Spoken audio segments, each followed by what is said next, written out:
Last year, I sat down to create a unit for my grade 9 humanities class on human rights. When I started searching through Google, the number of resources that came up in my search results overwhelmed me. Every link took me in what seemed like 100 different directions. What I needed was a way to search for interesting classroom resources quickly and from sources that I knew I could trust. This is Drew's story about Resources for Rethinking. One day, a friend told me about Resources for Rethinking, so I went to their website. What I found was a whole library of lesson plans that would help me talk about environmental, economic, and social issues and relate it to my curriculum.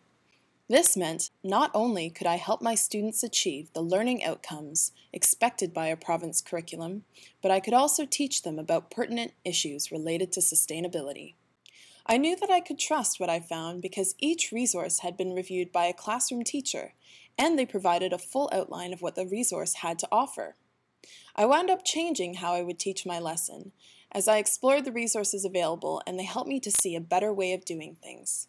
Resources for Rethinking pointed me towards a human rights kit that was quite frankly amazing.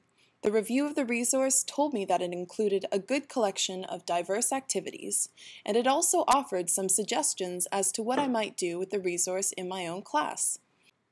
Thanks to the activities in this resource, this unit has become one of my favorites to teach, and the one I'm most proud of. The lessons reflect very current best practices, and the hands-on, active nature of the activities made for some great learning and discussions in our class.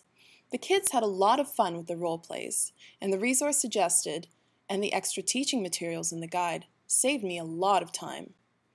At the end of the unit, one student remarked that he liked the role play and games rather than the research project that I had originally told the class we would be doing. He said he thought it was a better way for him to learn. I would definitely use Resources for Rethinking again, and have already recommended it to my fellow teachers. There is so much momentum these days around teaching about environmental, economic, and social issues, and it's great to have resources to work with.